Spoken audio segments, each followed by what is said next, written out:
नमस्कार, आप देख रहे हैं हमारा YouTube चैनल दी ठाट। दोस्तों, आज के हमारे वीडियो का टॉपिक है झाड़ू बनाने का उद्योग, यानी कि ब्रूम मेकिंग। ब्रूम मेकिंग, झाड़ू बनाने का काम इंडिया में ही नहीं पूरे विश्व में सदियों से चला आ रहा है। हालांकि ग्रामीण इलाकों में पहले अधिकतम रूप से प्राकृतिक झाड़ू का उपयोग किया जाता था।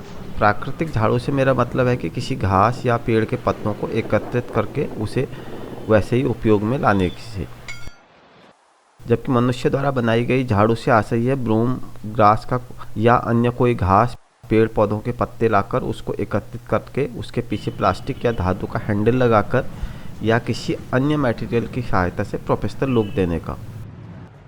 दोस्तों, भारत में वैसे तो लोगों द्वारा विभिन्न प्रकार की घास एवं पेड़ पत्तों का उपयोग करके अपने व्यक्तिगत यूज के लिए विभिन्न प्रकार की झाड़ू बनाई जाती है, लेकिन व्यावसायिक तौर पर हमें बाज़ार में 3 प्रकार की झाड़ू मिलती है: फूल झाड़ू, शीक वाली झाड़ू और पेड़ के पत्तों से निर्मित झाड़ू, जिसे हम हार्ड ब्रूम और सॉफ्ट ब्रूम 2 भागों में विभाजित कर सकते हैं। तो दोस्तों, आज मैं आपको बताने जा रहा हूँ झाड़ू बनाने का बिजनेस। ये एक सस्ता बिजनेस है जिसको आप बहुत ही कम पूंजी में भी शुरू कर सकते हैं और एक सफल उद्यमी बन सकते हैं। ब्रूम मेकिंग बिजनेस का यह आइडिया ग्रामीण इलाकों से भी इसलिए सफल हो सकता है क्योंकि झाड़ू का उपयोग सर्वत्र साफ करने एवं सफाई करने हेतु किया जाता है। लेकिन भारत में खजूर के पत्तों को बीच में काटकर बांस के पतली पतली शीकें में तैयार करके कोकोनट स्टिक, कॉर्न हस्क और पाम लीफ और विभिन्न प्रकार से घास की झाड़ू बनाई जाती है। भारत में अभी तक बहुत से राज्यों में जैसे राजस्थान में ब्रूम मेकिंग का काम मैनुअली हाथों से किया जाता है। यहाँ तक कि व्यावसायिक झाड़ुओं को भी हाथों से ही तैयार किया जाता है, जिसमें कारीगर हाथ एवं पैर की उंगलियों से लेकर दांतों का उपयोग ब्रूम मेकिंग के दौरान करते हैं। अब मैं आपको बताता हूँ ब्रूम मेकिंग बिजनेस है क्या। दोस्तों, ब्रूम यानी झाड़ू दैनिक कामों को पूर्ण करने में काम आने वाली एक महत्वपूर्ण वस्तु है। यद्यपि स्थान विशेष के आधार पर इसका आकार, बनाने का तरीका, बनाने के लिए उपयोग में लाया गया कच्चा माल इत्यादि अंतरित हो सकता है, लेकिन इसका उपयोग कभी नहीं बदल सकता क्योंकि ये साफ़ सफाई के कामों में ही उपयोग में लाया जाता है और हर जगह लाया जाता है, हर जगह इसका प्रयोग किया जाता है। या हम झाड़ू को सफाई करने के उपकरण की संज्ञा दे सकते हैं, जिसे विभिन्न प्रकार के घासों, पत्तों इत्यादि से निर्मित किया जा सकता है। और ब्रूम मेकिंग बिजनेस को हम झाड़ू का निर्माण कर उन्हें बेचकर कमाई कर सकते हैं।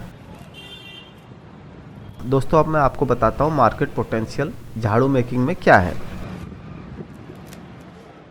ब्रूम मेकिंग बिजनेस में मार्केट पोटेंशियल का अंदाज़ा सिर्फ इस बात से लगा सकते हैं कि भारत में कोई एक घर भी ऐसा नहीं होगा जहाँ झाड़ू का इस्तेमाल नहीं किया जाता हो। माना कि टेक्नोलॉजी ने क्लीनिंग इंडस्ट्री को भी बहुत सारे इक्विपमेंट दिए हैं, लेकिन फिर भी आप बड़े बड़े ऑफिस, होटल, मॉल इत्यादि में चले जाएं तो हर कहीं आपको झाड़ू देखने को मिलेगी ही। उसका एक कारण तो यह है कि बहुत सारी जगह ऐसी होती है जहां सिर्फ झाड़ू से ही साफ किया जा सकता है। इसके अलावा नगरपालिका के सफाई कर्मियों या सार्वजनिक स्थान में सफाई कर्मियों द्वारा बहुत मात्रा में झाड़ू का उपयोग किया जाता है। एक आंकड़े के मुताबिक भारत में प्रति परिवार झाड़ू की खपत प्रतिवर्ष 4 झाड़ू है, जो कि अन्य देशों के मुकाबले बहुत कम है। दोस्तों, अनुमान लगाया जा रहा है कि आने वाले समय में भारत में प्रति व्यक्ति झाड़ू की खपत बढ़ेगी। घरों में प्रायः छोटे हैंडल वाली झाड़ू उपयोग में लाई जाती है, वही व्यावसायिक एवं सार्वजनिक स्थानों जैसे शिक्षण संस्थान, हॉस्पिटल, नगर निगम में बड़ी हैंडल वाली झाड़ू उपयोग में लाई जाती है।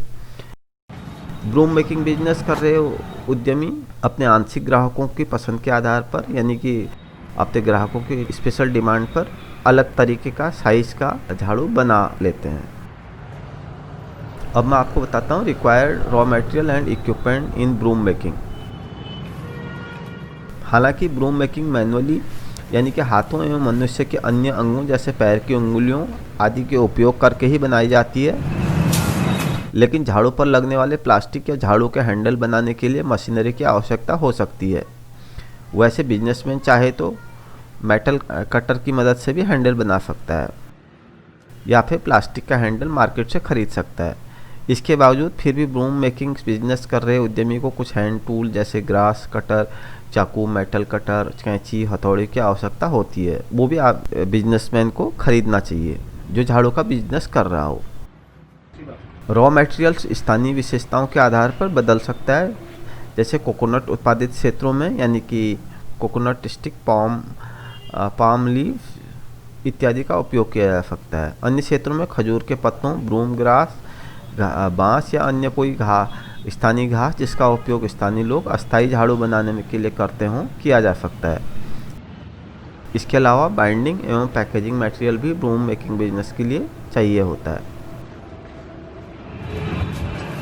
ब्रूम मेकिंग बिजनेस का प्रोसेस क्या है ये मैं आपको बताता हूँ ताकि आप भी इसको आसानी से समझ लें और अगर आप बिज़नेस शुरू करना चाहें तो आप इसमें बिज़नेस कर सकते हैं। दोस्तों, ब्रूम मेकिंग ये झाड़ू बनाने की प्रक्रिया बेहद ही आसान है। आप इसे घर से आसानी से बना सकते हैं, लेकिन जहाँ तक बिजनेस की बात आती है तो वहाँ पर उत्पादन की गुणवत्ता और लुकिंग का भी विशेष ध्यान रखना पड़ता है ताकि लोग उद्यमी के उत्पाद को पसंद करें, यानी बिजनेसमैन का जो भी प्रोडक्ट निकल रहा है उसको लोग पसंद करें। या यूँ कह सकते हैं कि प्रोडक्ट की लुक प्रोफेशनल होनी चाहिए, क्योंकि BIS द्वारा ब्रूम मेकिंग के लिए कोई खास स्पेसिफिकेशन निर्धारित नहीं किए गए हैं। इसकी गुणवत्ता ग्राहकों की पसंद के हिसाब से होनी चाहिए। सबसे पहले जंगल या यदि किसी उद्यमी ने ब्रूम ग्रास उगा रखी हो तो उसे काट लिया जाता है। इन्हें एक साथ एकत्रित करके बहुत सारे बंडल बना लिए जाते हैं और इन्हें उस स्थान पर लाया जाता है जहां ब्रूम मेकिंग अर्थात झाड़ू बनाने का काम किया जाता है। झाड़ू बनाते समय ब्रूम ग्रास की अलग अलग फांकों को एकत्रित करते हुए यह ध्यान रखना पड़ता है कि एक झाड़ू बनाने में लगभग कितनी फांकें लगेंगी। कारीगर चाहे तो इंच टेप या मुट्ठी में भींचकर भी उसकी मोटाई का अनुमान लगा सकता है। जब एक झाड़ू के लायक घास इकट्ठी कर ली हो तो नीचे से इसको मोटा करने के लिए बांस की पतली पतली छड़ियाँ इस फाकों के बीच रख दी जाती है, जिससे वो टाइट रहती है और मजबूत रहती है, हिलती डुलती नहीं है जड़ की तरफ को। उसके बाद इसे किसी तार से अर्थात बांध दिया जाता है या प्लास्टिक से भी बांधा जाता है। उसके बाद थोड़ा नीचे और थोड़ा सिरे को काट लिया जाता है ताकि झाड़ू दिखने में अट्रैक्टिव लगे और पसंद आए। ब्रूम मेकिंग के प्रोसेस में अंतिम स्टेप इसको हैंडल से सुशोभित करना होता है, अर्थात झाड़ू को प्लास्टिक मेटल हैंडल में डाल दिया जाता है, प्लास्टिक के या मेटल हैंडल में डाल दिया जाता है। अगर बिजनेसमैन चाहे तो किसी रंग बिरंगी टेप का इस्तेमाल भी हैंडल के तौर पर कर सकता है ताकि वो देखने में अट्रैक्टिव लगे। और उसके अलावा दोस्तों, जैसे आप अगर व्यक्तिगत तौर पर अगर आप झाड़ू बनाने का काम कर रहे हैं तो लगभग 1 लाख से अगर आप शुरू करते हैं तो उस 1 लाख के माल में जो कच्चा माल होता है घास में, उसमें लगभग एवरेज 50,000 झाड़ू बनते हैं। कोई भी आदमी अपना छोटा बिजनेस करना चाहे तो उसका 1 लाख रुपये से बिजनेस स्टार्ट हो जाएगा।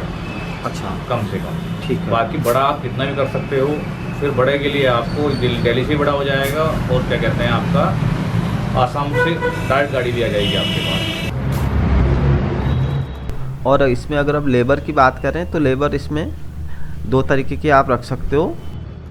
एक तो आप जैसे सैलरी बेस रख सकते हो या फिर आप कमीशन बेस रख सकते हो, यानी कि वो दिन भर में कितना झाड़ू बनाएगा उस हिसाब से आप उसको पेमेंट कर सकते हो। जैसे 5 रुपया पर झाड़ू दे सकते हो आप, 10 रुपया पर झाड़ू दे सकते हो, 15 रुपया पर झाड़ू दे सकते हो। तो आप उस हिसाब से भी उसको पेमेंट कर सकते हो, मजदूर रख सकते हो। अगर आप छोटा बिजनेस कर रहे हैं तो 1 मजदूर काफ़ी होता है। अगर हम दिल्ली में ये बिज़नेस कर रहे हैं तो दिल्ली में नांगलोई में आपको उसका रॉ मटेरियल मिल जाएगा, कच्चा माल। अगर आप बड़े लेवल पर कर रहे हैं, ज़्यादा आप माल मंगा रहे हैं तो ये आसाम साइड से बहुत सारा माल मिलता है। एक यहाँ से नीलोठी गांव पड़ता है नांगलोई के पास, वहाँ से हम शुरुआत में माल लाए थोड़ा, फिर धीरे धीरे करते करते डायरेक्ट माल हम आसाम से मिलाए। अच्छा, आसाम से बड़ी गाड़ी आती है, 2 मीटर छोटा वहाँ से आता है कच्चा मटेरियल जो भी होता है। अच्छा, उसके बाद कुछ अदर से आइटम मिलती हैं, प्लास्टिक वगैरह, ये चीज़ अदर से मिलता है, प्लास्टिक आइटम वगैरह। तो दोस्तों, मुझे उम्मीद है कि आज आपने हमारे वीडियो पूरा सुना होगा, पूरा देखा होगा और आपको ये वीडियो अच्छा लगा होगा। तो दोस्तों उससे पहले वीडियो ख़त्म होने से पहले आप हमारे चैनल को लाइक कीजिए, हमारी वीडियो को लाइक कीजिए, इसमें कमेंट कीजिए कि आप किस तरह के वीडियो देखना चाहते हैं।